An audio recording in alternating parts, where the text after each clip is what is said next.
All right. Good day, everybody. It's Dr. Bob here. It's Dr. Bob at the Vitality Project with Kara from Lockdown Open Up. So it's Vitality Project Unlocked is our collaboration. And we have a very special guest tonight, this morning, depending on where you're calling in from. Our guest is 𝗣𝗹𝗲𝗀𝗀𝗀𝗀. Guy, it's wonderful to have you here. Thank you. Guy is a very dear friend of mine. We've known each other for about half a dozen or more years now, and he is one of my sources of sanity amidst all of life. And so anytime you want to talk about anything, Guy, you're welcome. And this topic is a great topic. I was talking with my wife, Colleen, about it last night. Guy has done a fair bit of research and reflection to what he's referring to as ideology addiction. And we'll say more about that in a moment. But Guy, I was thinking of you. I'm reading some French philosophy right now. Guy and I share an interest, among other things, in philosophy. And the author refers to his position as ontological humility. And I was thinking about you when I was reading this, only because that's kind of what's missing in ideology addiction, among other things, is being able to hold more lightly any thoughts that we have. I was reading T.S. Eliot's Four Quartets this morning, and he has this one line in East Coker where he says, "Wait without thought, for to think would be to think of the wrong thing." And I thought, that's probably something about ontological humility, and it may or may not pertain to your topic. We'll see, but certainly I'm looking forward to this. I think it's really applicable. And as I was talking to Colleen last night, I shared with her a pretty striking statement, and Guy, and you can correct me on this, but I said, I actually think that probably ideological addiction has had much more destructive impact across the history of humanity than all of the other so-called addictions, including addiction to substance. And I think everybody's pretty aware because of our conversations here about the huge fallout owing to addiction to substance. And it's not to dismiss that, but I'm pretty sure that ideology addiction has killed a few 100 million, if not billion, people across humanity's history. Sure. And I think it's important that we talk about this. And so, and it's also ironic to me that it plops itself in the middle of conversations about recovery from addiction. So it's kind of the unseen, kind of subterranean influence in a lot of what passes for recovery. And I'm just looking forward to wherever we go. Kara, I'm going to pass the baton to you, dear Kara, and let you situate maybe guys coming on in the context of lockdown and anything else you think is pertinent. And then I just want to untether Guy and let you go, Guy. Okay. It's great to have you. Really happy you're here. It's always a pleasure speaking to you, and it's a pleasure being on the program. Thank you. Thanks, Guy. Thank you. Thank you. Kara. Hello. Yeah, thanks, Guy. When I asked Guy about 3 weeks ago if I could interview him and chat to him about his research on what he has coined ideological addiction, he did warn me and tell me that he needed to approach it from an abstract and academic angle, which I think is worth noting, because especially during lockdown and COVID, where we're all taking to social media a lot and other platforms for information, and I think for a lot of us who are taking stock of whether it be recovery or our belief systems, the sources of information or influence or inspiration that we're getting our information from, it's important, I think, to really research opinions and leadership and institutions and that sort of thing. But at the same time, I think we're all seeing the so-called experts. Everyone's an expert, and not necessarily an expert from an educational background or experience background, but it's a lot of the time an expert in the sense of very strongly opinionated and very good at expressing and holds a massive following, or maybe a very strong public platform that people look up to, or the majority of people might look up to. So I find that I myself has had to reevaluate a lot of things during lockdown. And Dr. Bob, I know you and I have chatted about this a lot, that there's certain aspects of our lives, I think for a lot of people in lockdown, that we've had a magnifying glass held over. And it's forced a lot of us to kind of come to terms with reevaluating or dealing with things. And so to go to the right people, if we're going to look for guidance or information on it, has been really important. So I was interested to this whole theory of ideological theories kept coming up because there's extreme examples of things, and as we've seen, people are speaking out, rightly so, because maybe they haven't had so much of an opportunity to do so before, and feelings have been suppressed, or the sort of general feeling is that maybe the way that you've been taught to think or believe or feel, you now have an opportunity to question that. And everyone's using COVID as a sounding board and jumping on that bandwagon, which is great. But I think we also need to, at some point, evaluate the framework for that. Like, what is a healthy way to be expressing ourselves that's not going to influence underdeveloped minds like the youth, and to maybe rather encourage thought-provoking processes and open-mindedness. Guys coined the ideological addiction topic, kept coming up because I've interacted with Guy previously on other topics, of course, but we also share a common interest in Jordan Peterson. And Guy wrote an article relating a lot of this to that. And so I interviewed him 3 weeks ago, and it lasted 2.5 hours because this topic is so broad that I think maybe what would be good for this conversation is to first, if Guy doesn't mind, starting with defining ideals and defining ideological definitions and what those are. Because when I first thought of defining examples of ideological, it was mainstream stuff like extreme politically based ideals and religious extremes, but it goes so much further. It's not necessarily that. There's lesser forms of that. And I thought maybe that would be a good starting point, just to talk about ideals first, and then go into ideological addiction and comparing the two. Great, Cara. Thanks for your introduction. Guys, I'd love to hear from you. Any opening parries here?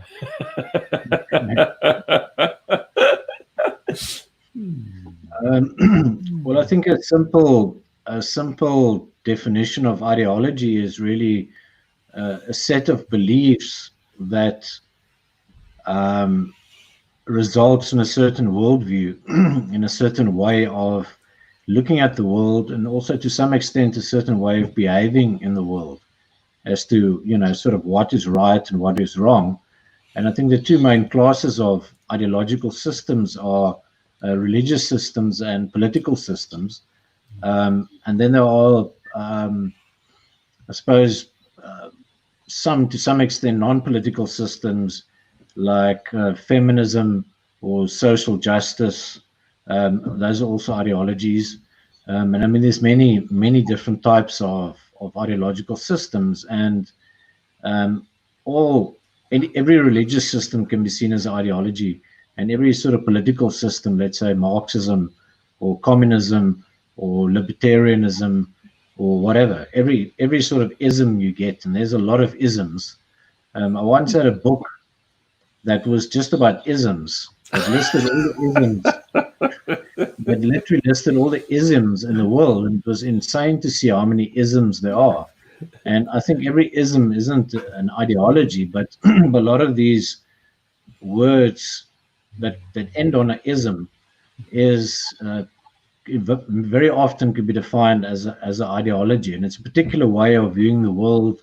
And there's conflicting ideologies. So one ideology will view the world from this lens, and the other one from another lens, and they articulate the world and society in two different ways. And very often those ideologies can be conflicting, that they're non-compatible.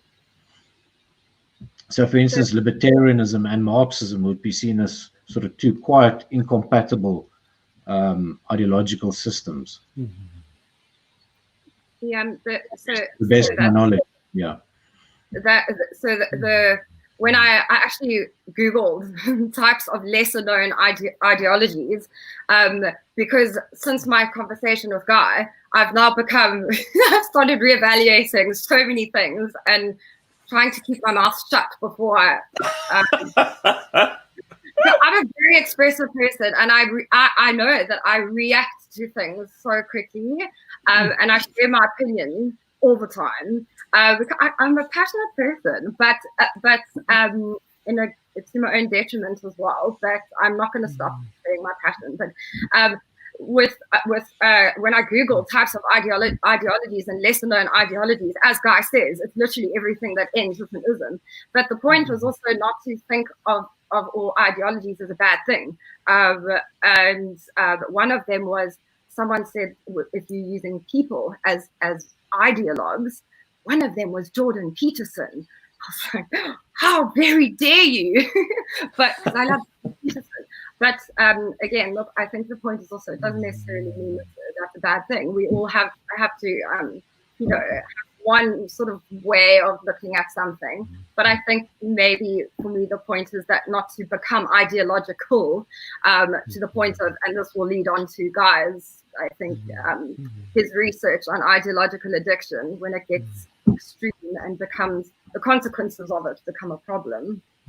Let me interject something, Guy. I haven't thought about this in years. You know a bit of my history, and I think this is maybe new to you, 𝗂𝗃, but I can remember 40 years ago, I started graduate school in the fall of 1979. And in 1980, I was living in Los Angeles. In 1980, there was a local journalist. He happened to be one of my favorites. His name was Michael Ventura. He wrote for the LA Weekly. He wrote this article, and it was on Christianism. And why I'm laughing is I had just entered into a 6-year doctoral program in a Christian seminary to study clinical psychology. And his point is that people will talk about Judaism or Buddhism or and so on and so forth as if they're an ism, but they somehow reserve Christianity for being something other than that. And he just wanted to level the playing field, and it stirred up all kinds of rancor in the readership. I loved it, Christianism. And it occurred to me that he was putting his finger on something, that if you grow up, one of my favorite psychologists is James Hillman. James Hillman was born and raised Jewish in Atlantic City, and then moved and spent most of his career in Zurich in Switzerland. He said, if you're raised in the U.S., I can't speak for South Africa, but if you're raised in the U.S., you by definition are Christian culturally. And then you may be Jewish, you may be Muslim, you may be this or that, but it's so much the water that we swim in that we're not even aware of how insinuated this ideology is, enough so to even recognize it as an ideology. Some years later, my friend Jim Finley, who you know, Guy, Jim was talking to me about working with a client of his whose father was a female adult. Her father was a nationally known evangelist high up in Christian circles. And they had a session together with the daughter and with the father. And in this session, Jim, who ironically is deeply ensconced in Catholicism, particularly monastic spirituality and so on, among other things, but is pretty much trans-ideological. He's pretty doggone integrative of ideologies. Jim shared something with me. Jim was probably in his 30s at this point. I was probably in my 20s. Jim said, he said to the father, "Oh, I think I understand your position." And just the idea of suggesting to this famous evangelist that his position was a position amongst positions was enough to piss him off so bad that the father got up and stomped out of the session and never came back. I never have forgotten that. It's like You know, you've touched on somebody's ideological attachment, if not addiction. If when you suggest that it's one among many, they flip out. Yeah. Anyway, Exactly. Christianism. The reason for that, yeah, sure. Yeah, I see.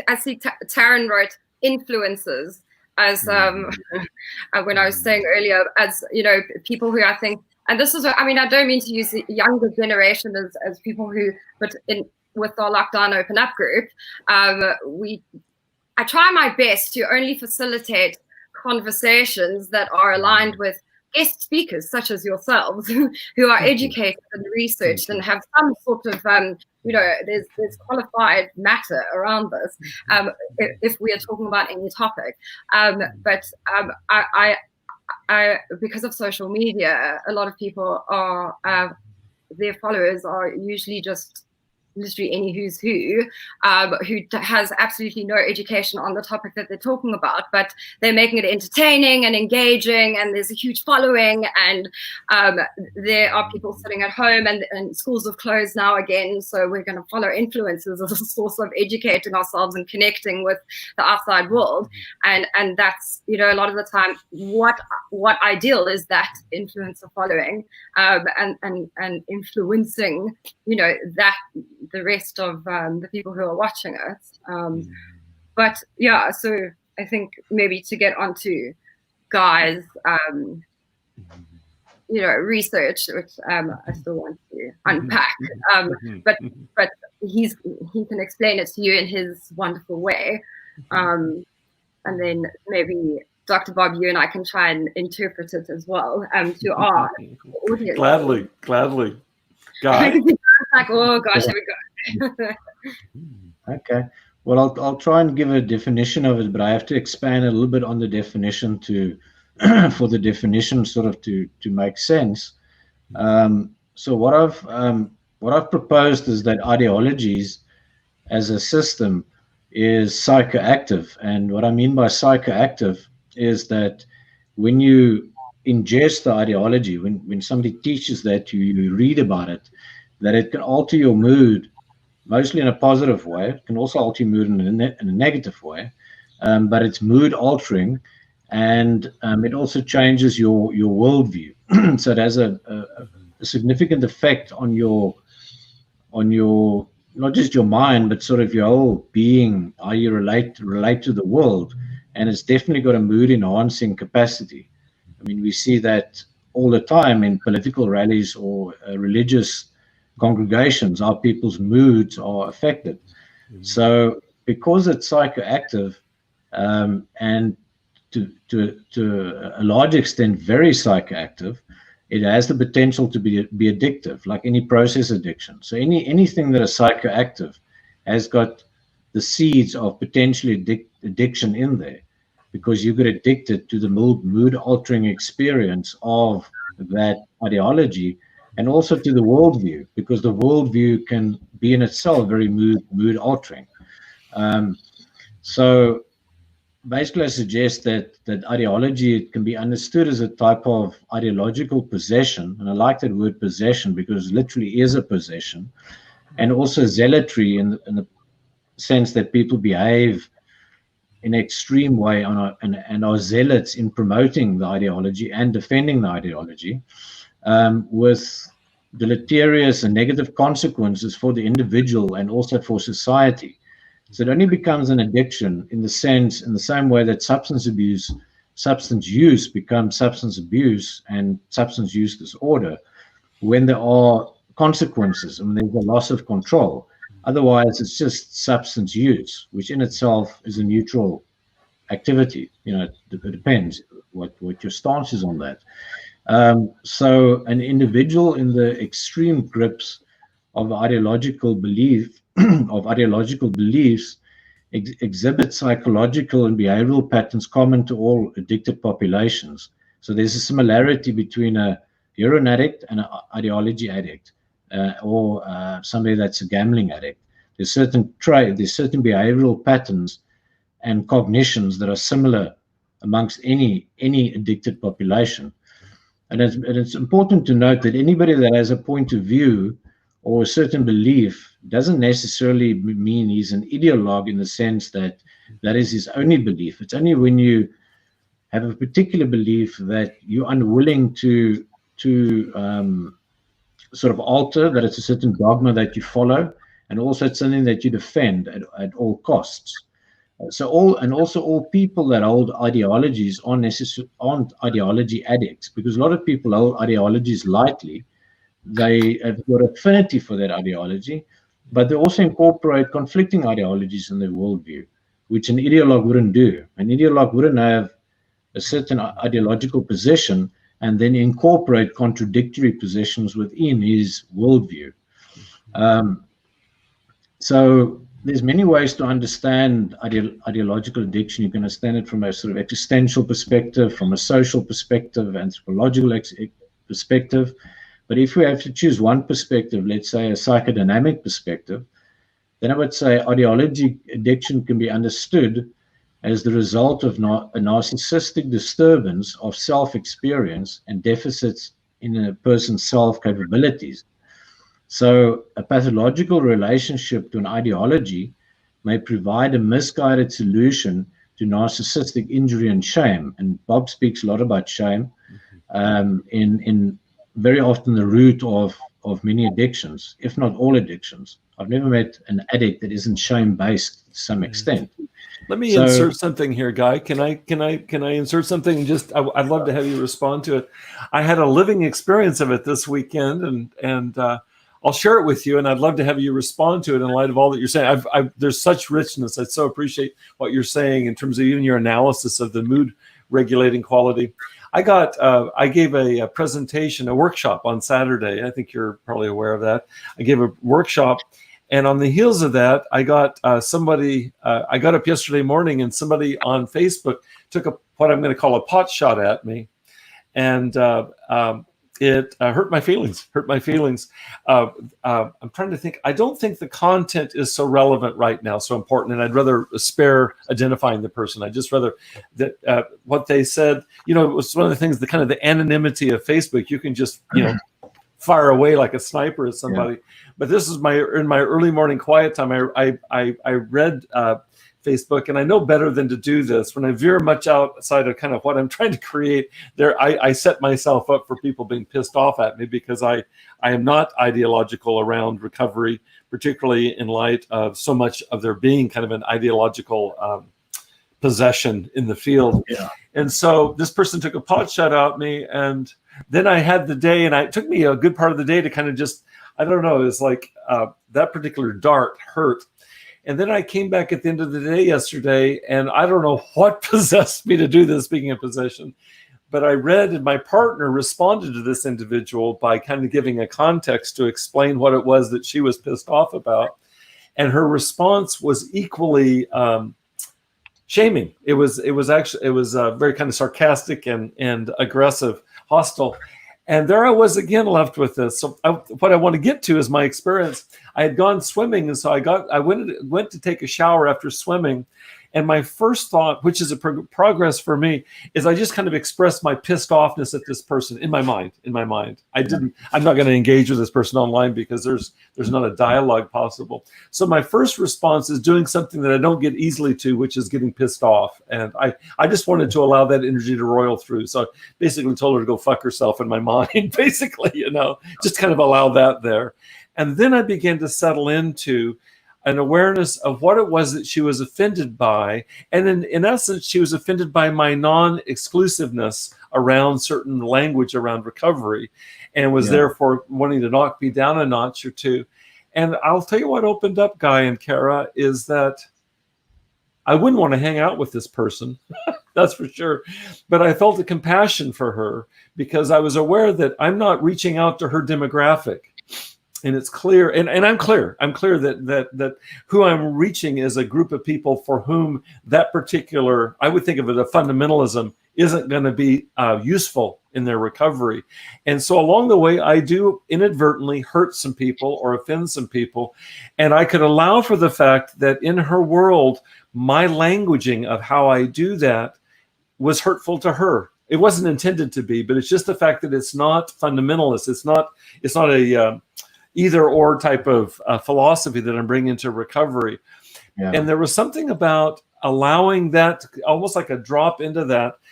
And while I wouldn't make the mistake of wanting to hang out with her, nor do I have the fantasy of trying to convert her to a more inclusive perspective. It's none of that. It allowed me to let go of the fuck her mentality that I had into something that was more compassionate. But I'll tell you, because of the shame it evoked inside of me, I could get in touch with that kind of lashing out energy. And if I had stuck with that, I didn't, thank goodness. If I'd stuck with that, it would have been tit for tat, basically an eye for an eye. Well, I'll take my philosophy and I'll just smash you in with that. How do you like that? Sure. I just wanted to bring all of that to both of you. It's a very recent, a very human response to being shamed publicly.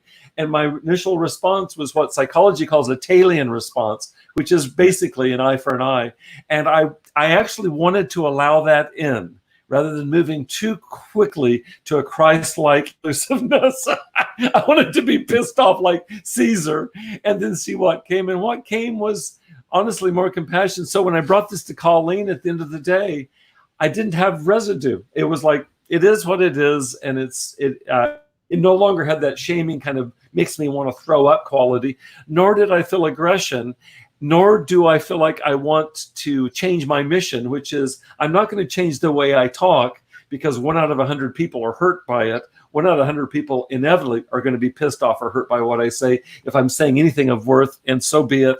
And that's not my intention. My intention is not to, I don't need to make people's lives miserable, but it's inevitable. Yeah. So there's a lot there, but it was very much into this heart about ideology. And Colleen shared, as you know, Colleen's a psychotherapist. She shared, she said, she really got something. She says, for that person, her reality keeps her glued together, keeps her feeling good. You just messed with it, Bob.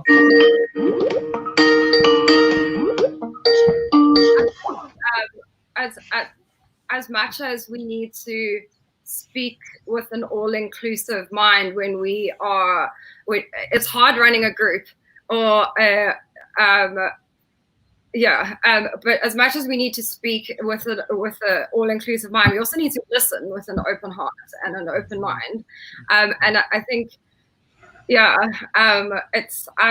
noticed that with running a group, and since discovering this whole thing of ideological anything, but reestablishing my belief systems and things that I've never even thought twice about. I've always, I think since childhood, I mean, Rochelle, which is one of the lockdown open up groups, mindfulness coaches, she said to me a while ago, if you ask someone what their boundaries are, or if you say to them, what are your boundaries, or do you have boundaries, they'll say, yes, I do, yes, I do. And ask them, okay, what are your boundaries? And they'll have to stop and think, and then eventually they'll list them. And half the time, it's actually not their boundaries that they're listing. It's probably their parents or what they learned in school. Again, not everyone, most people. But it just shows that for me, I've realized that a lot of my belief systems, whether it be things that the ways that the principles that I've adopted in order to get through life, I've adopted these things through my education, so through school, through group therapies, through my upbringing at home, the boarding schools. So it's interesting because some things where I might not have dealt with so well in life, I wonder where I could change things, and maybe just go back and look at other ways of, or maybe developing my own belief systems.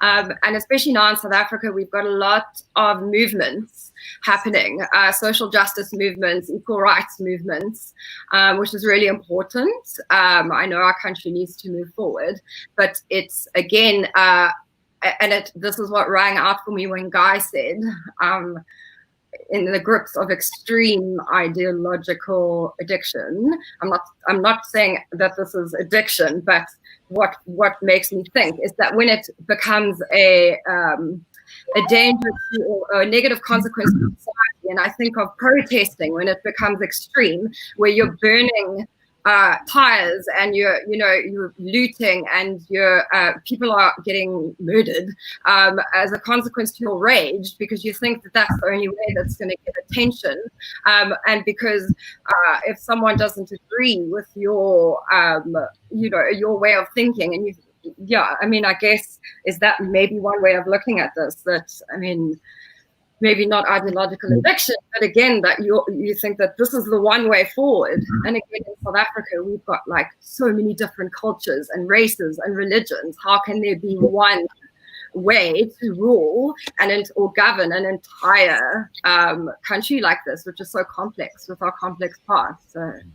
Well, I think one issue as well, which is often overlooked in a sort of from a postmodern perspective, where it's like, everything is good, everything, there's so many perspectives, and we should give each perspective its due, which I think is total nonsense, because there's many perspectives that are just factually incorrect.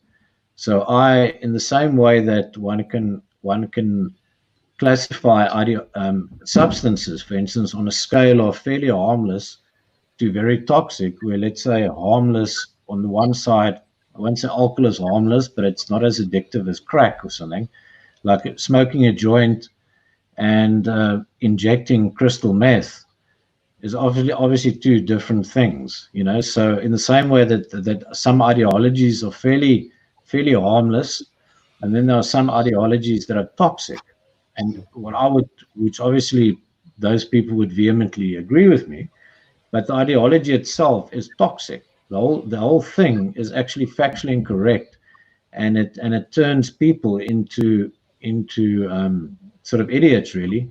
And anybody that adheres to that ideology by default runs the risk of becoming addicted to that, because the more toxic an ideology is, it means the more insane it is to some extent, and also the more factually incorrect it is.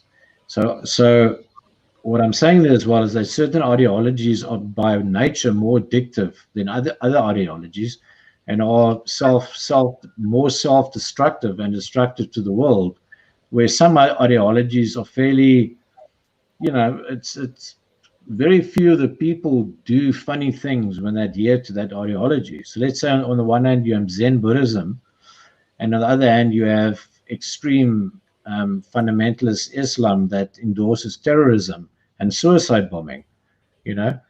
By default, that ideology is going to have more negative consequences on the world than, let's say, what Zen Buddhists have. How many times do you see Zen Buddhists causing trouble in the streets and being annoyance to people? Ideologies aren't all the same. There are actually toxic ideologies, and there's less toxic ideologies, and then there's ideologies which I would say is sort of fairly neutral, which makes it very difficult to get addicted to that. For instance, let's take Zen Buddhism. It's very difficult to be a Zen Buddhist ideologue, because you also need to meditate for 15 years, like hours a day. There's a lot of work that goes into that. It's very difficult to get. It's a very non-mind altering thing, because it takes so much work. Where other ideologies, you just really have to believe it. You just read it and go, yes, I believe it, and I'm going to defend this. I'm going to go for that. It takes very little effort from the believer to become part of the ideological system. So that's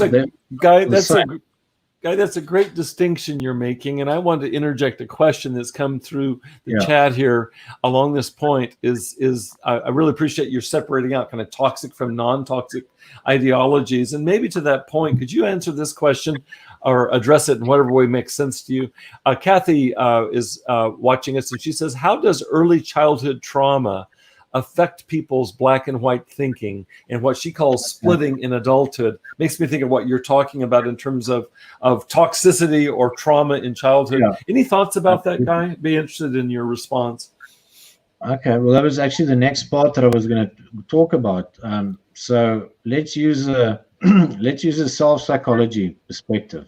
Sure. So from a self-psychology perspective, narcissistic injury leads to porous or scant psychic structure that's in a constant threat of psychic fragmentation or annihilation. So the more your childhood needs weren't met, and the more trauma there was in childhood, the more porous and the more risk there is for yourself to be fragmented and possibly annihilated, which can lead to psychosis and all sorts of more serious conditions. So the individual with this type of narcissistic injury seeks what's called self-objects, things outside themselves that provide psychic scaffolding. So literally these things outside themselves provide scaffolding for a very weak and unstable and feeble self. Yeah. And addicts do that through the use of psychoactive substances that provide scaffolding for a feeble sense of self. So from that point of view, ideology can be understood as a self-object that provides much needed psychic structure for such individuals, these shame-based and narcissistic injury-prone individuals, and transforms them into a transmogrified fantasy world. So the individual who is ideologically possessed due to this narcissistic injury and childhood trauma and childhood neglect is fundamentally a narcissist in Wonderland. You know where that saying comes from that book. Under the influence of intoxicating fantasies. Yeah. So there, for me, there's a direct influence between narcissistic injury, childhood. There we go. You guys. This is the book. It was guy who turned me on to this book. There's a direct correlation between unmet childhood needs and narcissistic injury and childhood trauma and adverse childhood experiences in the development of later addictions. I don't think that's a mystery anymore. I think that's been articulated from a psychodynamic point of view, but I think most addiction experts will agree with that. So in the same way, the more you suffer from shame, the more your sense of self is porous and feeble, the more you look for things outside yourself, and ideology is one of those things that you can use to bolster a feeble sense of self. And that's why somebody with a feeble sense of self, narcissistic injury and shame are more prone to become zealots when they ingest the ideology, because without that external self-object, there's very little to prop up their sense of self. So people, that is why I'm always skeptical of anybody that likes to call themselves an activist. But I don't care what they're promoting, whether it's saving penguins or seahorses or the climate, whatever. It doesn't matter. It doesn't matter how noble their goal is for the ideology addict. Activism is an entirely narcissistic project. There's nothing about the intention that it's actually about finding a new habitat for polar bears and seahorses and penguins or whatever. It is that that ideology gives them a sense of belonging, a sense of meaning, and it also makes them feel like they are somebody.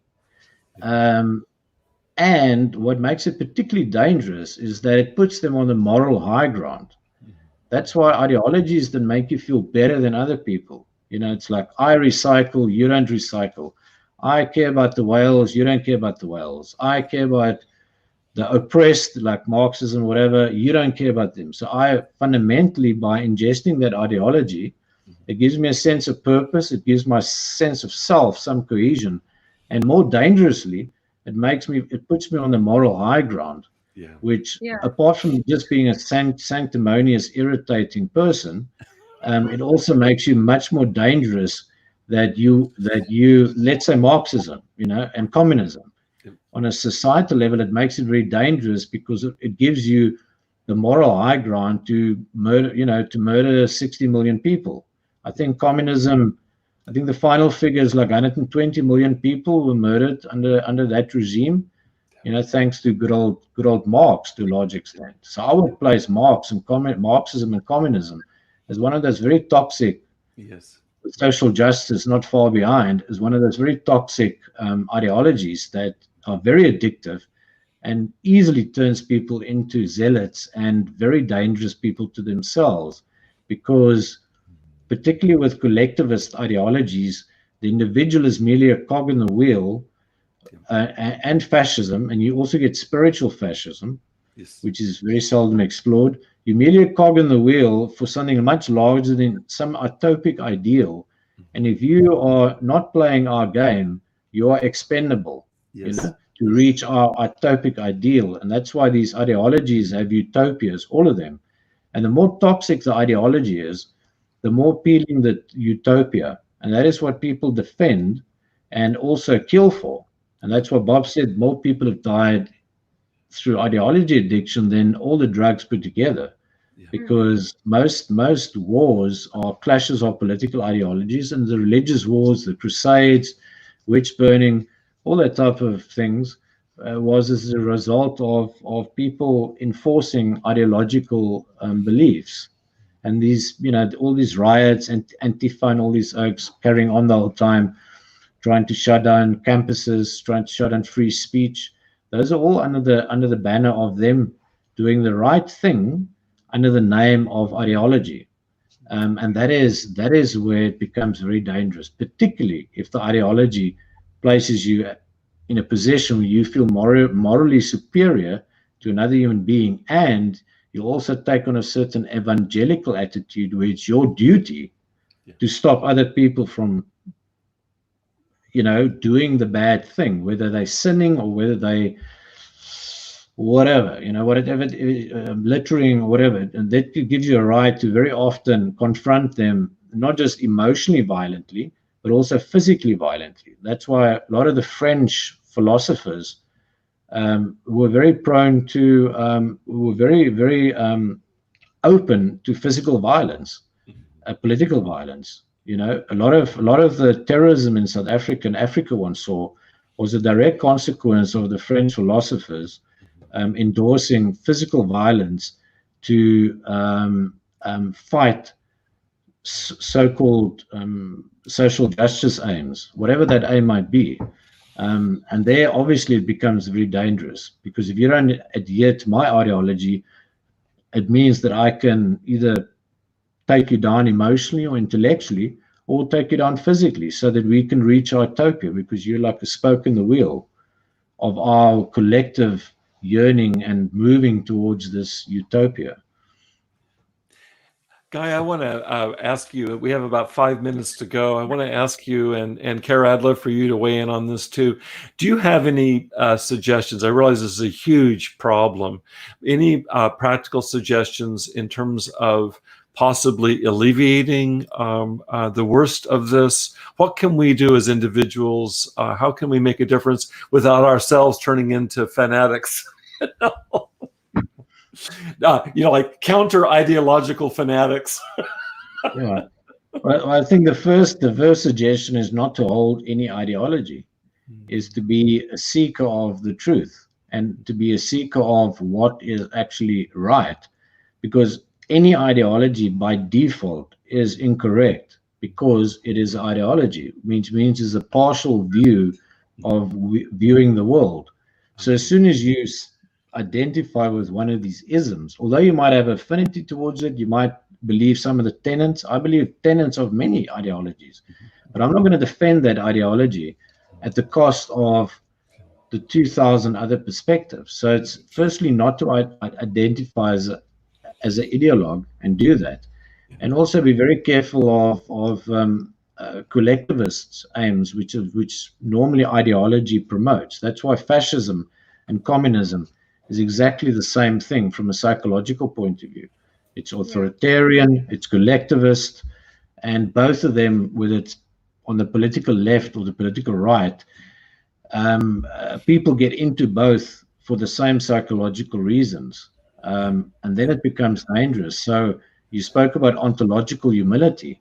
Have ontological humility, that you believe a certain point of view and is always open to change that point of view, regardless if it's in contradiction with the ideological system that you have some affinity to. And I think from that point of view, it keeps one safe from that possession, because ideologies are like the siren songs. It's very, very appealing. You know, it's like provides you with all the answers you want. It makes you feel good. It makes you feel superior. Makes you feel like you're the chosen one in some religions and all sorts of things. and you also feel special, and you're a narcissist in Wonderland, literally. That is what it turns you into. You're in a fantasy world, and you think you're absolutely amazing for being part of this thing. And that's a dangerous combination. A narcissist in Wonderland can cause a lot of trouble. Also, I think, like in South Africa, while people are very much in search of being truthful and exposing their truth, I think being ideological is probably the biggest obstacle to that. If we all want to maintain our versions of our truth, so that so I think to speak and to listen with an open mind is really important in our country at the moment, and I don't know if we're going to get that right. Yeah, hopefully we will. Guy, I had a brother who out of high school went to UC Berkeley in the late 60s and got involved in Students for a Democratic Society, and eventually got involved in the Weather Underground. And if you know your history of the radical movement, you'll have a sense of this. As with the Black Panthers and some of the other movements, they were using violence to achieve their ends. And I grew up in a very ideologically oriented family. They happened to have been on the progressive end of the political spectrum, but I grew up as a child hearing my parents and my uncles and my grandparents and so on war with each other over ideologies. And so as a little boy, I grew up with this suspiciousness around ideologies. Even if it was politically correct, you can't clobber somebody with your ideology and that be okay, and so I've been wary of that. And then I had my own flirtation with Christian fundamentalism in young adulthood, and again saw that. And so I can get pissed off, and I can tell you my reaction earlier to that individual who wrote to me. But we're all vulnerable to this, and it requires. It makes me think of one psychoanalyst I have a lot of respect for, Robert Stellero. He calls it fallibilism, and he's talking about psychotherapists. They need not be so cocksure about their interpretations of the client's experience or this or that, and I taught this over the years when I taught in graduate school to students, is that to be an effective therapist, actually to be an effective human being, it seems like to me, requires what Stellero is calling fallibilism, which is just to own up to the fact that we only ever have a partial view of anything, and that even that can be mistaken. And if we can do that, then we can make some progress, perhaps, in beginning to dismantle what otherwise is very easy to get into. One respondent called it black and white thinking. You've talked about it in terms of toxic ideology. It's on each one of us to kind of, as Carl Jung said, keep our hands clean as a surgeon. If you're going to be working with people, keep your hands clean. And one way that we get our hands dirty is getting so possessed, as you put it, by our ideologies. What I said when I was recalling one of his articles that he wrote, it was 2 years ago, and he said, "No, I don't want to refer to that article anymore. It's all done." That's it right there. That's it right there. Yeah. You model it. You model it, Guy. You're going to be referring to information. Also need to know that as times change, more research comes out. Keep updating things and keep that in mind. And if it hasn't been updated, know that that was written 2 years ago. Things have changed. We've had a global pandemic since all information before. Ideology keeps you stagnant. I mean, we just need to look in South Africa of how many people has been murdered here due to ideology. Firstly apartheid, and then by the ANC. Through their so-called armed struggle. Yeah. I mean, thousands of children and women and innocent people were bombed to pieces. In churches, in shopping malls, and farmers driving their kids to school were massacred in the name of ideology, and same with, that was the more left-wing thing, same with apartheid, women and children and adults were killed, and it's still going on now, so there's still those ideologies. We're a very polarized society, but if you count how many people, particularly innocent women and children, were murdered in the name of some so-called beautiful ideal, it's it just becomes clear that it's insane. There's not a single murder that can be justified by any ideology. If one child gets killed, it's one child too many, or one innocent person gets killed. So any ideology that promotes violence or the murder of innocent people by default is toxic and insane. I don't care what it is they're trying to save or what it is they're trying to change in the world. Yeah, it can never be done. Yeah, well said. You guys, I have to finish up right now. I wish we could continue on for 2.5 more hours, 𝗓𝗃. Guy, thank you so much for adding this.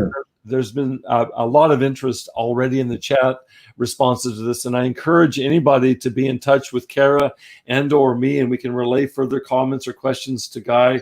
Guy, do you have a way for people to contact you if they want to find out more? What's the easiest way for people to contact you directly? Maybe just email me. It's at guy@𝗍𝗱𝗲𝗀𝗋𝐶.com. Yeah, thank you. Go to my website, 𝗍𝗱𝗱𝗲𝗀𝗋𝐶.com. Yeah, we have your name in the title for our presentation, and I'd love to have you back again on any topic, Guy. 𝗓𝗃, thank you for snagging our friend here. 𝗓𝗃, I wish you well these days, okay? Thank you, Guy. Lots to chew on here. Blessings to both of you in South Africa, and I receive your blessings here in the greatest country on the planet. I say that with tongue in cheek, okay? Yeah, all right. Yes, great to see you both. Stay safe, both of you. Be well. Much love to both of you. Take care, okay? Bye-bye. Thank you, guys. Bye-bye, guys. Bye-bye, 𝗓𝗃. Bye-bye.